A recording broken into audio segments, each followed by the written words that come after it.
नमस्कार दोस्तों, मैं Sonu Lohia UP police GK mock test में आपका हार्दिक स्वागत करता हूं। आप जुड़ेंगे मेरे साथ और देखेंगे जो आज का मॉक टेस्ट है उसमें जीएस से संबंधित जो आपके महत्वपूर्ण प्रश्न हैं उन्हें आप मेरे साथ मिल करके हल करने का प्रयास करेंगे। तो आप जुड़े मेरे साथ और देखते हैं जो आज का मॉक टेस्ट है उसमें जीएस से संबंधित जो आपके महत्वपूर्ण प्रश्न हैं तो उन्हें देखेंगे और आप मेरे साथ मिल करके उन्हें हल करने का प्रयास करेंगे। तो इसमें प्रथम क्वेश्चन आपके सामने है। प्रथम क्वेश्चन है, किराने घराने का संस्थापक किसे माना जाता है? ऑप्शन है काले खां, पिरबहाने, वंदे अली खां या करीम खां। इनमें से आपको बताना है कि किसे आपका किराने घराने का संस्थापक माना जाता है। किराने घराने की अगर हम बात करें, किराने घराने की बात करें तो आपसे पूछा जाए किराना घराना किससे संबंधित है, तो किराना घराना ये उत्तर प्रदेश का एक जिला पड़ता है मुजफ्फरनगर। कौन सा जिला है? मुजफ्फरनगर। तो मुजफ्फरनगर जिले से संबंधित है किराना घराना, यहाँ से आपका ये रिलेट करता है किराना घराना। और आपसे पूछा है कि इसका संस्थापक कौन है। संस्थापक अगर आपसे पूछा जाए तो याद रखेंगे संस्थापक कौन है? करीम खां। कुछ आपका अगर ऑप्शन में करीम खान नहीं है तब आप किसको कर सकते हैं? वंदे अली खां को इसका संस्थापक मान सकते हैं, लेकिन वास्तव में जो आपका प्रारंभिक संस्थापक है वो किसे माना जाता है? करीम खां। क्लियर हो गया? आगे बढ़ते हैं, नेक्स्ट क्वेश्चन देखते हैं। नेक्स्ट है, रोजा ताप विद्युत परियोजना स्थित है। आपको बताने 4 जिले आपके सामने, इनमें से आप बताएंगे रोजा ताप विद्युत परियोजना कौन से जिले में स्थित है? इलाहाबाद, शाहजहांपुर, सोनभद्र, झांसी। इनमें से बताएंगे कौन से जिले में स्थित है। रोजा ताप विद्युत परियोजना की बात करें तो ये कौन से जिले में स्थित है? याद रखेंगे जिले का नाम क्या है? शाहजहांपुर। कौन सा जिला आपका? शाहजहांपुर जिले में स्थित है। नेक्स्ट आगे क्वेश्चन है, नेशनल पीपुल्स पार्टी किस राज्य की प्रमुख पार्टी है? नेशनल पीपुल्स पार्टी किस राज्य की प्रमुख पार्टी है? नेशनल पीपुल्स पार्टी की अगर हम बात करें, शॉर्ट में इसको एनपीपी बोल देते हैं, national people's party. National people's party की अगर आपसे पूछा जाए स्थापना कब हुई थी? 2013। और इसका जो हेडक्वार्टर है, हेडक्वार्टर कहाँ पर है? हेडक्वार्टर आपका शिलांग। और शिलांग आप सब जानते हैं किसकी कैपिटल है? शिलांग कैपिटल किसकी है? मेघालय की। किसकी कैपिटल है? मेघालय कैपिटल क्या है आपकी? शिलांग। और आप याद रखें इसकी स्थापना कब हुई थी? 2013। कैपिटल आपने पढ़ ले शिलांग, और किसकी है? मेघालय कैपिटल क्या है? शिलांग। और आपको ये भी जानना है कि भारत का 8वां क्या है? 8वां जो आपका राष्ट्रीय दल है, जो नेशनल पार्टी है, 8वां राष्ट्रीय दल कौन सा? आपका एनपीपी। तो इसलिए क्लियर हो जाएगा यहाँ से कि किस राज्य की प्रमुख पार्टी है। तो राज्य आप याद रखेंगे कौन सा राज्य है? मेघालय। मेघालय आपका राज्य है। नेक्स्ट क्वेश्चन है, लखनऊ में स्थित बड़े इमाम बाड़ा किसने बनवाया था? तो लखनऊ में बड़ा इमाम बाड़ा किसने बनवाया? आप बताएं कमेंट करके। बड़ा इमाम बाड़ा आपसे पूछा जाए तो ये किसने बनवाया था? ये बनवाया था आसफउद्दौला ने। किसने बनवाया? आसफउद्दौला। और आपसे पूछा जाए जी छोटा इमाम बाड़ा किसने बनवाया? छोटा इमाम बाड़ा भी आप याद रखेंगे, ये किसने बनवाया था? ये बनवाया था मोहम्मद अली शाह। किसने बनवाया? मोहम्मद अली शाह ने। कौन सा इमाम बाड़ा आपका? छोटा इमाम बाड़ा। उसके बाद आपसे पूछा जाए अवध का अंतिम शासक कौन था? अवध का अंतिम शासक कौन है? वाजिद अली शाह। क्योंकि आपने पढ़ा होगा जो आपकी राज्य हड़प नीति है, कौन सी नीति है? राज्य हड़प नीति। तो राज्य हड़प नीति आप पढ़ते हैं, राज्य हड़प नीति के तहत क्या है? अवध पर कुशासन का आरोप लगा दिया। कैसे शासन का आरोप लगा दिया? अवध पर कौन से शासन का आरोप लगा दिया? कुशासन का आरोप लगा दिया अवध पर, कुशासन। और अवध पर कुशासन का आरोप लगा करके अवध का अंतिम शासक कौन था? वाजिद अली शाह को क्या है? 12 लाख रुपए की वार्षिक पेंशन दी। 12 लाख रुपए की वार्षिक पेंशन दे करके कहाँ भेज दिया गया इनको भेज दिया गया कोलकाता। कहाँ भेज दिया? कोलकाता। इसलिए आप पढ़ते हैं कि अवध के अंतिम शासक किसे माना जाता है? वाजिद अली शाह। क्लियर हो गया? तो राज्य हड़प नीति आपने पढ़ा होगा। राज्य हड़प नीति के जनक कौन है? राज्य हड़प नीति के जनक है लॉर्ड डलहौजी। और राज्य हड़प नीति के तहत शामिल किए जाने वाला प्रथम राज्य कौन सा था? आपका सतारा। और सतारा कहाँ पड़ता है? सतारा पड़ता है आपका महाराष्ट्र में। क्लियर हो गया? लेकिन कुशासन का आरोप लगा करके किसको आपका शामिल किया था? अवध। एकमात्र ऐसा राज्य कौन सा था? अवध। आगे बढ़ेंगे, नेक्स्ट क्वेश्चन देखेंगे। नेक्स्ट है, स्वदेशी आंदोलन का नेतृत्व महाराष्ट्र राज्य में किसने किया? गोपाल कृष्ण गोखले, गोकुल दास, बाल गंगाधर तिलक, लाला लाजपत राय। इनमें से आप बताएंगे कि स्वदेशी आंदोलन का नेतृत्व महाराष्ट्र राज्य में किसने किया था? बताएं, सभी कमेंट करके बताएंगे। स्वदेशी स्वदेशी आंदोलन आप पढ़ते हैं, स्वदेशी आंदोलन।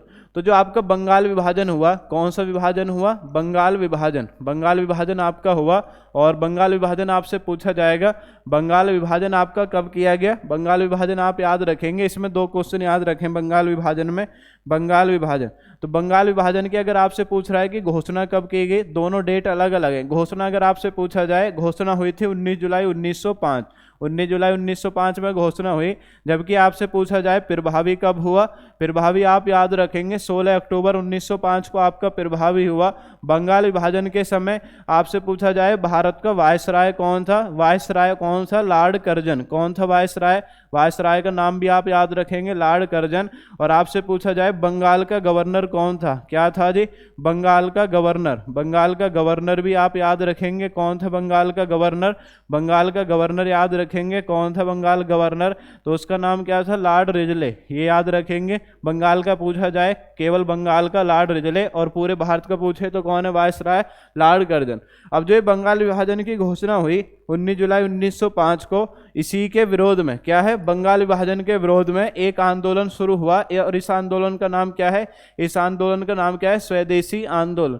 तो इसमें क्या है? जो अपने देश में बनी हुई वस्तुएं थी उनका प्रयोग करने के लिए बढ़ावा दिया गया, और जो विदेशी वस्तुएं थी उनका बहिष्कार कर दिया गया, इनका प्रयोग नहीं करना है। तो स्वदेशी आंदोलन ये आपका कब शुरू हुआ था? ये आपका शुरू हुआ था 7 अगस्त 1905 को। ये कहाँ से शुरू हुआ था 7 अगस्त 1905 को? ये भी याद रखेंगे, कोलकाता से। और किस व्यक्ति ने शुरू किया था? व्यक्ति का नाम भी याद रखेंगे, रविंद्रनाथ टैगोर। किसने शुरू किया था? रविंद्रनाथ टैगोर। किसने शुरू किया बताओ? रविंद्रनाथ टैगोर ने आपका शुरू किया था। क्लियर हो गया? किसने शुरू किया? आपका रविंद्रनाथ टैगोर। लेकिन यहाँ पे क्वेश्चन पूछा है महाराष्ट्र राज्य में किसने इसका नेतृत्व किया? महाराष्ट्र राज्य में आप याद रखेंगे बाल गंगाधर तिलक। किसने किया था? बाल गंगाधर तिलक। क्लियर हो गया? आगे बढ़ते हैं, नेक्स्ट क्वेश्चन देखते हैं। नेक्स्ट है कैबिनेट मिशन। कैबिनेट मिशन 1946 में भारत आया था, इसके अध्यक्ष कौन थे? कैबिनेट मिशन के अध्यक्ष बताने। तो कैबिनेट मिशन आपने पढ़ा 1946 में भारत आया, और इसमें कुल सदस्यों की संख्या कितनी थी? 3। एक आपका अध्यक्ष था। अध्यक्ष अगर आपसे पूछा जाए कैबिनेट मिशन का अध्यक्ष कौन था? अध्यक्ष था इसका पेंथिक लॉरेंस। कौन था अध्यक्ष? अध्यक्ष आप याद रखेंगे, अध्यक्ष कौन था? पेंथिक लॉरेंस। और आपसे पूछा जाए जी अध्यक्ष हो गया। अन्य सदस्य, अन्य सदस्य अगर आपसे पूछे अन्य सदस्य कौन थे? अन्य सदस्य आपके 2 थे। 2 कौन कौन थे? एक आप याद रखेंगे, एक तो थे स्टैफोर्ड क्रिप्स। कौन थे 2 अन्य सदस्य? Stafford Cripps. और दूसरा आप याद रखेंगे, दूसरा याद रखेंगे, दूसरे कौन थे? दूसरे आप याद रखेंगे एवी अलेक्जेंडर। कौन थे दूसरे? एवी अलेक्जेंडर। एवी अलेक्जेंडर ये दूसरे आपके सदस्य थे। और आपने पढ़ा है पहले सदस्य कौन थे? Stafford Cripps. जो क्रिप्स मिशन आया था 1942 में, उसके अध्यक्ष कौन थे? Stafford Cripps. और ये 2 अन्य सदस्य थे। इसमें अध्यक्ष चेंज हो जाता है, इसमें कौन बन जाता है? पेंथिक लॉरेंस। तो कैबिनेट मिशन 1946 आपने पढ़ा होगा। इसमें क्या है? भारतीय लोगों को क्या है? भारतीय लोगों के माध्यम से ही संविधान का निर्माण करने का इसमें सुझाव दिया गया कि भारतीय संविधान का जो निर्माण है वो भारतीय लोग करेंगे। ये कैबिनेट मिशन 1946 में कहा गया। इसी के आधार पर संविधान सभा का गठन किया जाएगा, और संविधान सभा में कुल सदस्यों की संख्या कितनी होगी? 389, 389 कुल सदस्यों की संख्या इसमें होगी संविधान सभा में, जो भारतीय लोगों के द्वारा मिलकर के बनाई जाएगी। उसके बाद में इसी में आपने पढ़ा होगा अंतरिम सरकार का गठन किया जाएगा। अंतरिम सरकार आपने पढ़ा होगा 2 सितंबर 1946 को गठित की गई अंतरिम सरकार। तो इसमें कुछ बातें थी जो आपका कैबिनेट मिशन 1946 में कही गई थी। लेकिन यहाँ पे क्वेश्चन पूछा है कि इसके अध्यक्ष कौन थे? तो अध्यक्ष याद रखेंगे, अध्यक्ष कौन थे? पेंथिक लॉरेंस। अध्यक्ष कौन थे? पेंथिक लॉरेंस। आगे बढ़ते हैं, नेक्स्ट क्वेश्चन देखेंगे। 2 सितंबर 1946 में गठित अंतरिम मंत्रिमंडल में संचार मंत्री कौन था? बताएंगे सभी। अंतरिम मंत्रिमंडल में संचार मंत्री कौन था? तो ये थोड़ा सा यहाँ पे मिस्टेक है। मिस्टेक आपका क्या है? मिस्टेक केवल आपका टाइपिंग मिस्टेक, वो मैं सही कर देता हूँ। यहाँ पे लियाकत अली खान, जोगिंदर नाथ मंडल है ये आपका, जोगिंदर नाथ मंडल। अब्दुल रब निस्तार क्या है? यहाँ पे आप याद रखेंगे व्यक्ति का नाम क्या है? अब्दुल रब निस्तार। अब्दुल रब निस्तार ये व्यक्ति का नाम है, इसे ध्यान रखेंगे जी, अब्दुल रब निस्तार। अब आपको बताना है कि इसमें 2 सितंबर 1946 को जब अंतरिम मंत्रिमंडल बना तो इसमें संचार मंत्री कौन था? तो आप बताएंगे इसमें से 4 ऑप्शन आपके सामने, और चारों जो सदस्य हैं ये सब मुस्लिम लीग के सदस्य हैं। इनमें से बताएंगे कि संचार मंत्री कौन था। संचार मंत्री गजनफर अली खां की अगर बात करें, गजनफर अली खां इन्हें कौन सा मंत्रालय दिया गया? स्वास्थ्य मंत्रालय। तो ये कौन से मंत्री हो जाएंगे? ये हो जाएंगे स्वास्थ्य मंत्री। उसके बाद लियाकत अली खां, ये कौन थे? ये थे आपके वित्त मंत्री। लियाकत अली खां कौन थे? लियाकत अली खां थे आपके वित्त मंत्री। उसके बाद में जोगिंद्रनाथ मंडल आपसे पूछा जाए ये कौन थे? ये थे कानून मंत्री। कौन थे आपके? जोगिंद्रनाथ मंडल कानून मंत्री। मुस्लिम लीग के आपके पार्टी से संबंधित थे लेकिन हिंदू थे, और इनका नाम क्या है? जोगिंद्रनाथ मंडल। और उसके बाद अब्दुल रब निस्तार, ये कौन थे? ये थे आपके संचार मंत्री। कौन थे? संचार मंत्री। क्लियर हो गया? कौन थे? संचार मंत्री। तो ये आपने क्वेश्चन पढ़ा है कि अंतरिम मंत्रिमंडल में संचार मंत्री किसे बनाया गया? तो याद रखेंगे संचार मंत्री आपसे पूछा जा रहा है कौन है? अब्दुल रब निस्तार। और आपसे पूछा जाए अंतरिम मंत्रिमंडल जो है इसका विरोध करने के लिए मुस्लिम लीग के द्वारा डायरेक्ट एक्शन डे, या आपसे पूछा जाता है प्रत्यक्ष कार्यवाही दिवस, क्या है? डायरेक्ट एक्शन डे या क्या है? प्रत्यक्ष कार्यवाही दिवस, ये कब बनाया था? तो ये आप याद रखेंगे ये कब बनाया था? 16 अगस्त 1946। कब बनाया था? 16 अगस्त 1946 को। और आपसे पूछा जाए मुस्लिम लीग आपकी कब शामिल हुई? मुस्लिम लीग अंतरिम मंत्रिमंडल में 26 अक्टूबर 1946 को मुस्लिम लीग आपके शामिल हुई थी। कौन से मंत्रिमंडल में? अंतरिम मंत्रिमंडल में। क्लियर हो गया? आगे बढ़ते हैं, नेक्स्ट क्वेश्चन देखते हैं। नेक्स्ट, गांधी द्वारा प्रकाशित किया गया प्रथम समाचार पत्र कौन सा था? हिंद स्वराज, इंडियन ओपिनियन, नवजीवन, यंग इंडिया। इनमें से आप बताएंगे प्रथम समाचार पत्र कौन सा था? बताएं सभी कमेंट करके। तो इसमें आप याद रखेंगे गांधी द्वारा आपका प्रथम समाचार पत्र कौन सा है? Indian opinion. इंडियन ओपिनियन की बात करें तो ये आपका वर्ष 1903 में गांधी जी ने प्रकाशित किया, और इसका जो प्रकाशन है ये कौन से आपका देश में किया गया? दक्षिण अफ्रीका में। क्योंकि 1893 से 1915 तक गांधी जी स्थायी रूप से कौन से देश में निवास करते हैं? दक्षिण अफ्रीका। तो यहाँ पे इसका प्रकाशन किया गया, और इसका जो प्रकाशन है ये कितनी भाषाओं में किया गया? ये आपका 4 भाषाओं में किया गया। 4 भाषा कौन कौन सी थी? ये भी आप याद रखेंगे। एक तो थी अंग्रेजी, एक कौन सी थी आपकी? हिंदी, और एक याद रखेंगे तमिल, और एक आप याद रखेंगे इसी में एक थी आपके गुजराती। तो ये भी ध्यान रखना आपको कितनी भाषाओं में इसका प्रकाशन किया गया? 4 भाषाओं में इसका प्रकाशन किया गया, अंग्रेजी, हिंदी, तमिल और कौन सी आपके? गुजराती। क्लियर हो गया? तो गांधी द्वारा प्रकाशित किया गया प्रथम समाचार पत्र पूछे तो याद रखेंगे कौन सा? इंडियन ओपिनियन 1903 दक्षिण अफ्रीका से। क्लियर हुआ? आगे बढ़ते हैं। मुगल काल में सोने का सबसे अधिक प्रचलित सिक्का किस नाम से जाना जाता था? ये 4 ऑप्शन आपके सामने, मोहर, संसब, इलाही, रैस। बताएंगे इसमें से कौन सा है? मोहर, संसब, इलाही। बताएं सभी कमेंट करके बताएंगे। मुगल काल में सोने का सबसे अधिक प्रचलित सिक्का किस नाम से जाना जाता था?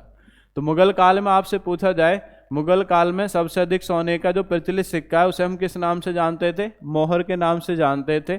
अन्य जो आपके सिक्के हैं जैसे मोहर आपसे पूछा जाए ये किसने लॉन्च किया था? तो याद रखेंगे ये किसने लॉन्च किया? आपका अकबर ने लॉन्च किया। संसब भी किसने चलाया? आपका अकबर ने। और इलाही भी किसने चलाया? इलाही भी किसने चलाया? आपका अकबर ने। क्लियर हो गया? और एक याद रखेंगे एक कौन सा आपका? जलाली भी किसने चलाया? जलाली भी आपका चलाया किसने? अकबर ने। तो याद रखें अगर सबसे अधिक प्रचलित सिक्का पूछे तो मोहर है, और किसने जारी किया था? अकबर ने जारी किया था। संसब, इलाही, जलाली ये भी किसने जारी किए हैं? ये भी आपके जारी किए हैं अकबर ने। क्लियर हुआ? आगे बढ़ते हैं, नेक्स्ट क्वेश्चन देखते हैं। पौधे में पाए जाने वाला एकमात्र गैसीय हार्मोन्स कौन सा है? 5 हार्मोन्स आपके मिलते हैं उसमें पौधे में, तो इनमें से आपको बताना एकमात्र ऐसा हार्मोन्स कौन सा है जो गैसीय अवस्था में मिलता है। Auxin, gibberellin, cytokinin, ethylene. बताएंगे सभी बताएंगे। तो ग्रोथ कंट्रोल हार्मोन्स अगर आपसे पूछा जाए कौन सा है? ऑक्सिन। और आपसे पूछा जाए ग्रोथ को बढ़ाने के लिए या वृद्धि करने वाला जो हार्मोन्स है तो वो कौन सा है? जिब्रेलिन। कोशिका विभाजन में सहायक कौन सा होता है? साइटोकाइनिन। और आपका फलों को पकाने के लिए कौन सा सहायक होता है? वो होता है एथिलीन। तो आपसे क्वेश्चन पूछा है गैसीय हार्मोन्स कौन सा है, गैसीय हार्मोन, तो आप याद रखेंगे इनमें से गैस की तरह एक नाम है और उसका नाम क्या है, उसका नाम है एथिलीन। तो आंसर क्या हो जाएगा, आंसर हो जाएगा आपका एथिलीन। क्या हो जाएगा आंसर, एथिलीन। क्लियर हुआ, आगे बढ़ते हैं।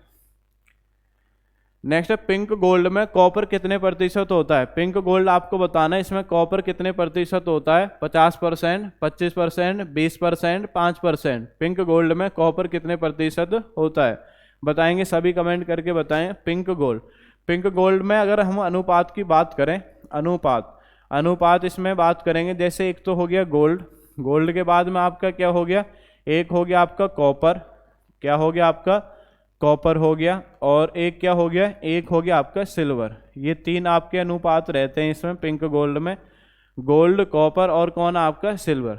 गोल्ड अगर आपसे पूछा जाए गोल्ड कितना है जी, गोल्ड इसमें आप याद रखेंगे गोल्ड होता आपका 50%, सॉरी गोल्ड होता है इसमें आपका 75%। कितना होता है, 75%।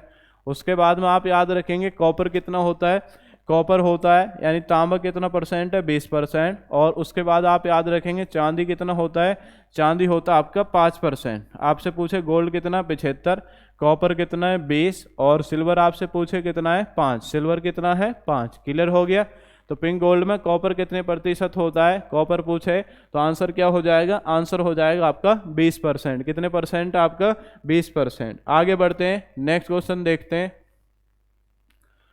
नेक्स्ट क्वेश्चन देखें, ऑक्सीजन की खोज किसने की थी। ये चार ऑप्शन आपके सामने, Rutherford, Davy, Priestley, madam Curie. बताएंगे, आसान सा क्वेश्चन है। ऑक्सीजन की खोज किसने की थी, बताएंगे सभी।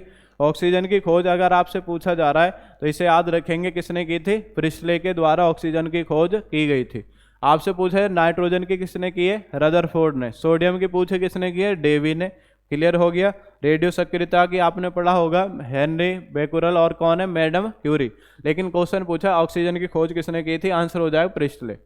नेक्स्ट है सर्वाधिक गलनांक वाली धातु कौन सी है, पारा, टंगस्टन, कार्बन, हीलियम। बताएंगे सर्वाधिक गलनांक वाली धातु कौन सी है, सर्वाधिक गलनांक वाली धातु कौन सी है।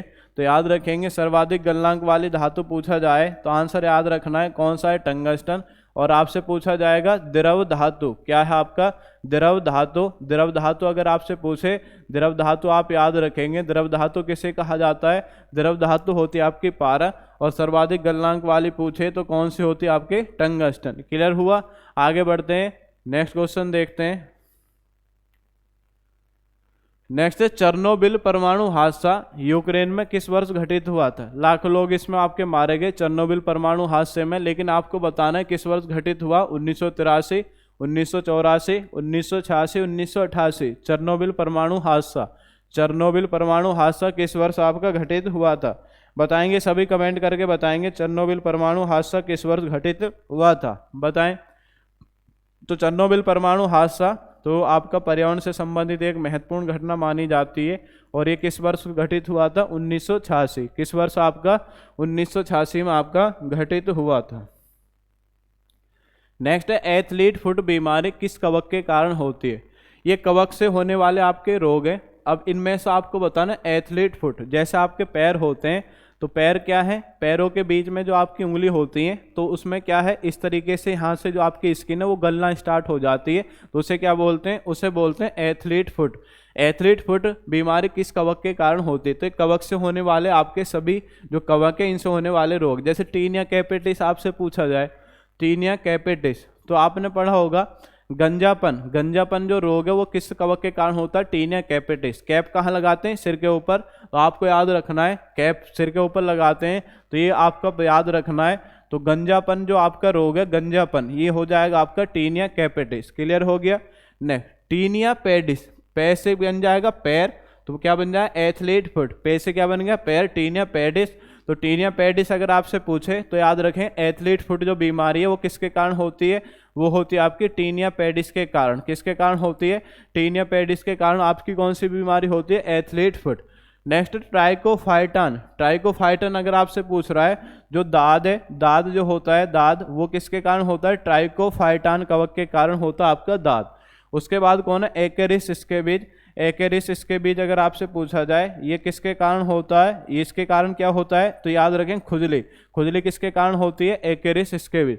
टीनिया कैपेटिस, कैप लगाते हैं सिर के ऊपर तो गंजापन रोग है। नेक्स्ट है पैर से बन जाएगा पैर, यानी क्या बन जाएगा athlete foot, tinea patties.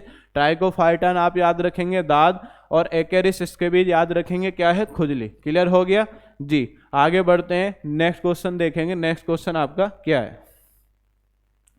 Next है पौधे जगत का ऐसा कौन सा कुल है जिसमें नर तथा मादा एक साथ पाए जाते हैं? मालवेसी, लेग्यूमिनेसी, ये लेमिनी हो रहा है, ये लेग्यूमिनेसी पूरा, कुकुरबिटेसी और सोलेनेसी। आप बताएंगे जिसमें नर तथा मादा एक साथ मिलते हैं, तो ऐसा कौन सा कुल है? ऐसा कुल आप याद रखेंगे, ऐसे कुल का नाम है कुकुरबिटेसी। कौन सा है? कुकुरबिटेसी। कुकुरबिटेसी में कौन सी आपकी फसलें आती हैं? तो इसमें आप याद रखेंगे सभी बेल वाली फसलें। क्या है? आंख मीच करके याद रखेंगे, सभी बेल वाली फसलें। सभी क्या है? सभी बेल वाली फसलें, सभी बेल वाली फसलें, ये सभी कुकुरबिटेसी कुल में आती हैं। जैसे आप पढ़ेंगे सभी बेल वाली फसलों में कौन कौन है, जैसे आप पढ़ेंगे सभी बेल वाली फसलों में जैसे लौकी, खरबूज, तरबूज, ये सब किस में आएंगे? ये आएंगे कुकुरबिटेसी कुल में। सोलेनेसी कुल में अगर बात करें, जैसे आप याद रखेंगे आलू, आलू कौन से कुल में आता है? सोलेनेसी में। मिर्च कौन से कुल में आती है? सोलेनेसी में। मालवेसी, मालवेसी में याद रखेंगे कौन कौन है, जैसे भिंडी है, भिंडी आपका मालवेसी में आती है। कपास किस में आता है आपका? मालवेसी में आता है। क्लियर हो गया। ये जो आपका कुल है ये है लेग्यूमिनेसी। कुल का नाम क्या है? कुल का नाम है लेग्यूमिनेसी। लेग्यूम का मतलब होता है फली, और आप पढ़ते हैं सभी दाल वाली फसलें। क्या है? लेग्यूमिनेसी में याद रखेंगे सभी दाल वाली फसलें। ये किस में आएंगी? सभी दाल वाली फसलें, सभी दाल वाली फसलें आती है लेग्यूमिनेसी कुल में। किस में आएंगे? लेग्यूमिनेसी कुल में कौन सी आएंगे? सभी दाल वाली फसलें। क्लियर हो गया। आगे बढ़ते हैं, नेक्स्ट क्वेश्चन देखेंगे। नेक्स्ट है अपने कार्यकाल के दौरान बजट पेश करने वाले प्रथम प्रधानमंत्री कौन थे? इनके सामने आपके चार ऑप्शन है, जवाहरलाल नेहरू, मोरारजी देसाई, इंदिरा गांधी, राजीव गांधी। सबसे पहले आपको बताना है कि वो प्रधानमंत्री थे लेकिन उन्होंने आपका बजट पेश किया था, तो ऐसे प्रधानमंत्री आपके कौन थे?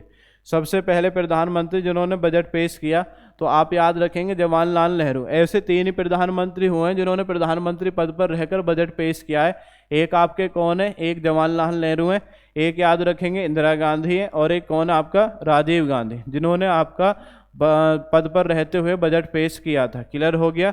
और आपसे पूछा जाए बजट, जो बजट है, बजट शब्द का उल्लेख तो किसी भारतीय संविधान के आर्टिकल में नहीं है, लेकिन आर्टिकल 112 में एक शब्द आपको जरूर मिलेगा, और एक शब्द क्या है? एक शब्द है वार्षिक वित्तीय विवरण, और इसी को हम शॉर्ट में क्या बोल देते हैं? इसी को बोल देते हैं हम बजट। क्या बोल देते हैं इसको? बजट बोल देते हैं। और आपसे पूछा जाए भारत का जो पहला बजट है तो 1860 में किसने पेश किया था? ये आपका पेश किया था जेम्स विल्सन ने। किसने पेश किया?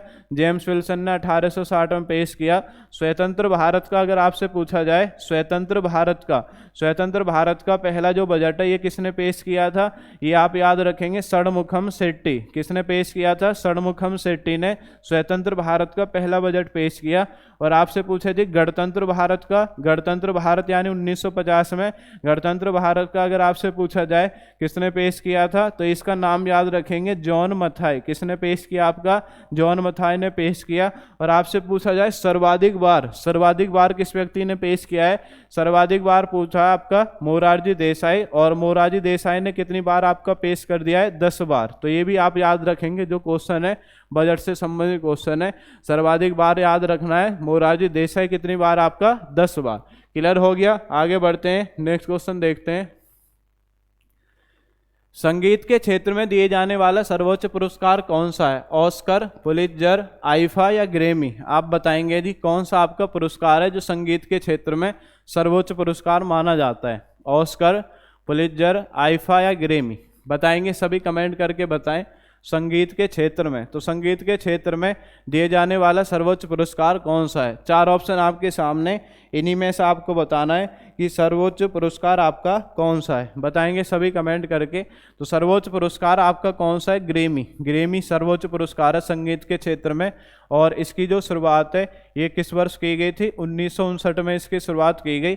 और कौन से देश के द्वारा प्रदान किया जाता है? ये आपका USA के द्वारा प्रदान किया जाता है, और पुरस्कार का नाम क्या है? ग्रैमी पुरस्कार। क्लियर हो गया। आगे बढ़ते हैं, नेक्स्ट क्वेश्चन देखते हैं। नेक्स्ट क्वेश्चन आपका क्या है? नेक्स्ट है प्रथम हॉकी विश्व कप किस टीम ने जीता था, बताएंगे सभी कमेंट करके।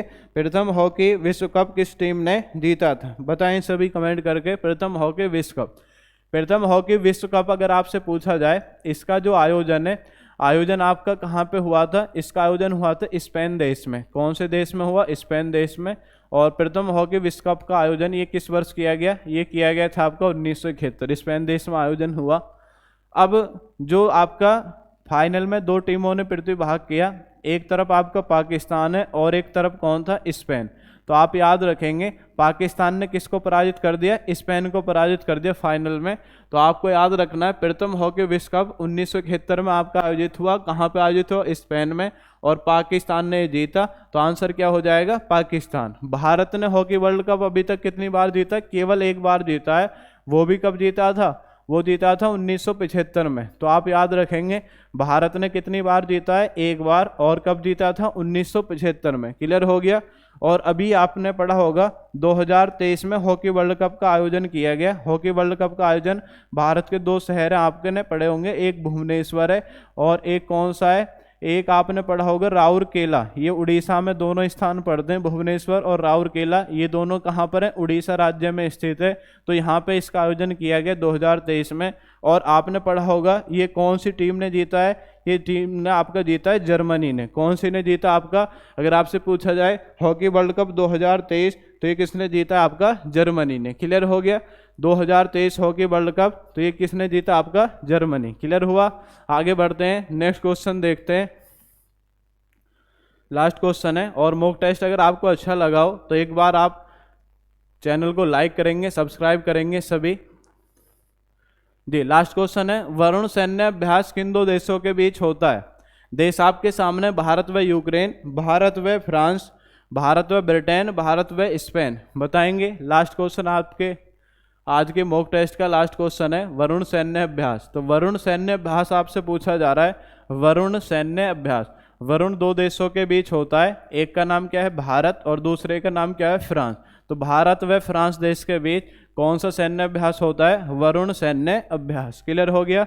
वरुण सैन्य अभ्यास भारत व फ्रांस। क्लियर हो गया सभी का जी। वरुण सैन्य अभ्यास, ये लास्ट क्वेश्चन था आपके आज के मॉक टेस्ट का। और मॉक टेस्ट अगर आपको अच्छा लगा हो तो एक बार चैनल को लाइक करेंगे, सब्सक्राइब करेंगे। इसी के साथ मैं आपसे विदाई लेता हूँ। धन्यवाद। जय हिंद, जय भारत।